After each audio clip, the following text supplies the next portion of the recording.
Welcome to the Grandpa Channel. I'm Steve Harris, but my grandkids call me Rivers. Here we ask a simple question. What did life teach you the hard way? Because a lifetime reveals things you can't learn any other way. On this show, we sit down with people who've lived a little, stumbled a little, and learned a few things along the way. Sometimes the stories are funny. Sometimes they're tender. But the best ones carry a little hard-earned wisdom. So pull up a chair, because what a lifetime reveals can steady another. Let me ask you something. Have you ever wished you had just a little bit more of someone who's gone? Maybe their voice, the way they told the story, or that crooked smile that always showed up when they were just about to say something a little salty. Most of us don't think about capturing those things until it's too late. That's why I recently sat down and recorded my life story on video. Not the whole thing, just the good stuff, the messy stuff, the funny stuff, the stuff I don't want my kids and grandkids to forget about me. Planet Media made it so easy. They came to me, set up everything, and then worked their editing voodoo magic and made me look like $1,000,000. If you've ever thought about preserving your story for the people you love, this is the way to do it. Go to planetmediaco.com. Tell them Rivers sent you, and you'll get a nice little Grandpa Channel discount. All right, back to the show. Recently, we set up a small recording space at RootsTech, the world's largest family history conference, and asked people walking by one simple question. What did life teach you the hard way? Some people paused, some people smiled, and a few pulled up a chair and shared something real. Here are a few reflections we captured on the RootsTech floor, because what a lifetime reveals can steady another. I'm here with Angie. Yep. Angie Shumway, and she has been telling me the most interesting things, and I want her to tell you a little bit about kind of her medical background. She's made me forget that I have some aches and pains this morning. Well, thank you for why don't that, Steve. No, so I have MS. I was diagnosed about 15 years ago.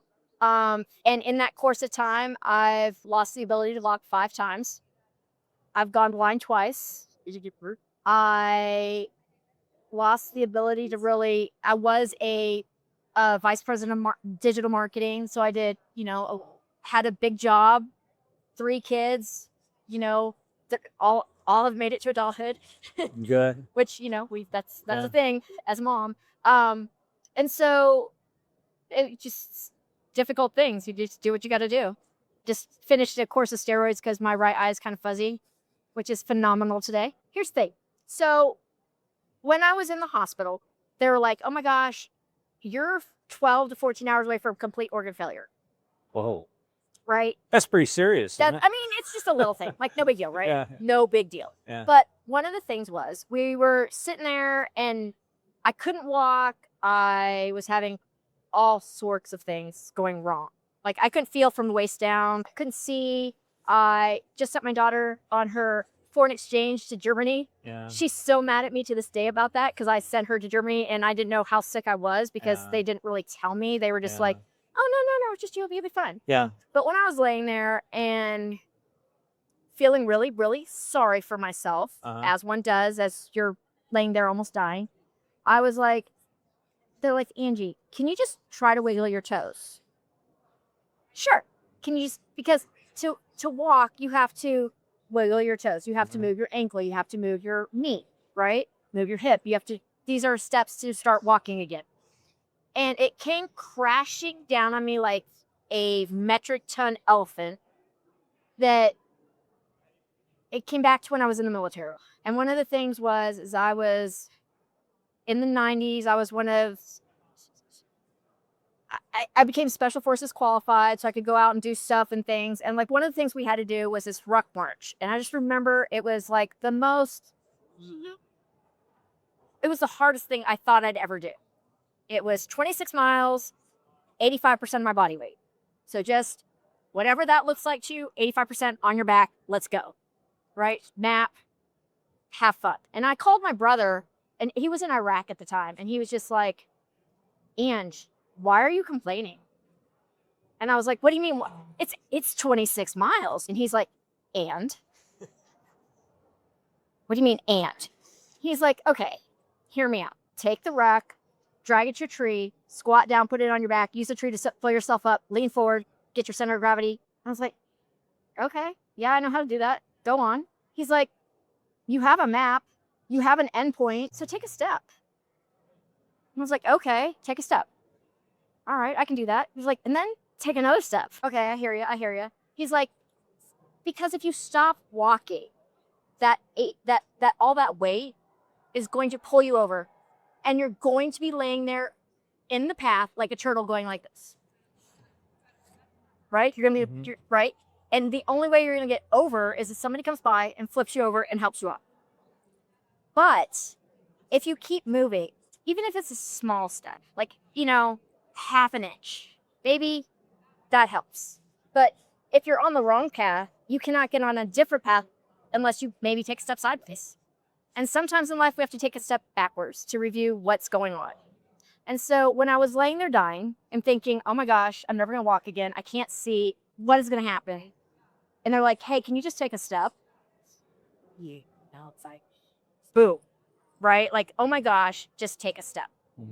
And okay, just move my toe. Okay, let's see if we can just move our ankle. Those little tiny things, right? So in life, we are all carrying 80 to 90%. Finances, bills, job, work, relationships, conference. Yeah. Right? Right. Am I wrong? No, you are right. We're all carrying that. Yeah. And sometimes if we're like, oh my gosh, I can't do this. Yeah. So we got to figure out what those steps are to get there. Yeah. And if you're in a bad relationship, maybe you need to take a step back. Maybe you need to get on a different path. In college, like when my kids were in college, I'm like, okay. They're like, oh my gosh, Mom, I have to write this paper and I have to do this. I have to do this. I'm like, cool. What steps are you taking? Yeah. What are the steps that you have to take to get to that end point, right? So I think all of us in life sometimes get overwhelmed with that 26 miles or that 85 pounds of weight on our back. And sometimes we just have to take a moment. What is that step I need to take? And even if it's an inch, you're still moving. Because if not, don't let life pull you over and become a turtle on the highway of life where you could get run over. And don't forget your friends were there to help flip you over and pull you back up. I have a new friend, Jeff Spencer, who has graciously consented to come on and answer the question of, what did life teach you the hard way? Okay, Jeff, take it away. That is a good question. I really have to think about, because I've learned a lot of hard lessons, but one that really comes to mind is the don't sweat the small stuff, because it's all small stuff. When I was younger, I would just be worried about everything. I would be frustrated. It didn't work my way, this, that, the other. My dad always told me, don't sweat the small stuff. And as I gotten older, I think that's the toughest part, is having patience and making sure that you give it up to God, that he has it. He may not be in your time, it may not be in your way. But he's got your back. But he's got your back. And I think that having the faith in knowing that it will work out and not to sweat the small stuff. That's a great. So what I want you to do is tell us a little bit about your childhood, which you told me about a little bit yesterday, and kind of give a background of, where you came from, kind of where you're at now. I just thought that was fascinating. I grew up in Joliet, Illinois. It was pretty rough. I grew up in the ghettos and housing projects. My mom was a single mom of 4 from the age of 12 beyond. My stepdad was kind of abusive and not very responsible, so we moved a lot. But nonetheless, very poor family, really rooted in our religion. I went to Catholic school and everything. And the tough part was being one of the few or only white people in the whole neighborhood. So I got discriminated against a lot there. But then when I went to school and I was among others, I was discriminated because I was the poor white kid, I was the white trash. Yeah. So, judging people became a focal point in my life. And I think that really set the stage for, people would tell me that I wouldn't amount to much. I remember going through high school and counselor said, you're not going to graduate anyway. I'm not going to bother with career guidance and such. So I wound up having to make my own way. And I think that was one of the strengths that I was talking with you yesterday, is don't underestimate yourself and don't let people talk you out of things that you can do. Just go out there and try. You'd be amazed at what you can accomplish if you just set your mind to doing that. I think that's fantastic. So how have you, over the years, taught that? Is it 2 boys that you have? Yeah, I have 2 boys. Tell me how you've tried to pass that, those lessons on to your boys by example, obviously. Sure. A lot of it, they grew up very different, so they don't have that perspective that I do, but they know the story. And, I encourage them to try and do things. I've always encouraged them to come out with me and do things. I've had my son, when he was 12, I have pictures of him laying flooring with me. Oh, cool. Or fixing, the walls. And then, or the younger one was really into mechanics. And so I knew I had an effect on him. One time, this is a cool story. Coming home from work, it's around, 4 in the afternoon. And here's the youngest. He's only 4 years old. He's using his skateboard like a creeper. He's got my tools out, laid out all over the sidewalk. And he's under his bike, tweaking on his bike. Really?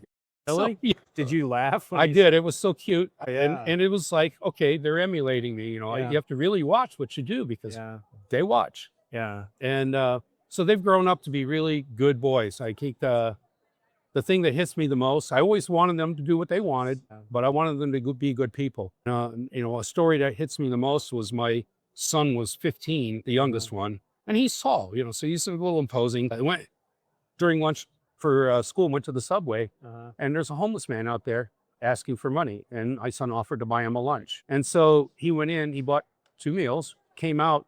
Not only did he just give it to him, but he sat down with him and ate lunch with him. Tell me your story. Really? And so, Boy, how do you teach that?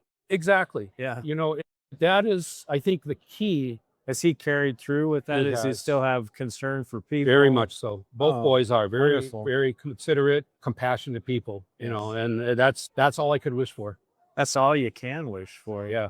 Finally, Yes. the question is, and I've asked you to put your humility aside, which you are a humble person, I can tell that. And put your humility aside, but what superpowers do you think you've been given by God or acquired over the years, Jeff? It's funny you say to put the humility aside because my thought was humility is my superpower. It's not about superpower. I am no better than anyone else. I can try harder, I can do whatever, but so can you. Yeah. That's my message to people. Yeah. Whether I'm talking to a CEO or the janitor, they're the same. Should be the same. It is. And the thing is that also transforms into, I'm a very open and honest, kind of approachable person. You are. So I like doing that. I think my humility comes across and allows people to come out of their shells a bit. And then I can talk to them. I can encourage them. I can mentor, whatever it is. And knowing that that's a grace that I was given by God, and the Holy Spirit helps guide my words. I've been thrust into situations where the Holy Spirit speaks through me. It's giving them the message, and I'm just the vessel. That's beautiful. And so I really love being able to do that. It's beautiful. Well, thank you so much. Thank you. We're here at RootsTech 2026, and I have Sharon Faith Welch here with us. Welcome. I'm excited. So what have you learned from hard things in your life? I think that I've learned through hard things that it's always worth it. The growth that comes through trial and tribulation comes a lot more intensely and purposefully than when it just comes easily. And when you don't have to work for it, your experience, I think, is diminished a little bit. What lesson have you learned in particular? I think the importance of connection and family. You don't know how long you have with people. And so if you make the most of every moment together, then you're not living in regrets of what you didn't talk about, what you didn't do, what you didn't experience together. You mentioned the death of your brother. What are some hard lessons you learned from that? I think it kept me more from experiencing some hard things because he lived such an intentionally positive life. I tried to emulate that in a lot of ways. While I watched other members of my family kind of make opposite choices, it brought a lot of heartache into our family. And so to be able to kind of know that I wasn't alone in making the hard choice to choose something different it was a boon. It was a big helpful thing. How old was he when he passed He away? was 16 and I was 7. Really? Yeah, he was going to baptize me a month later.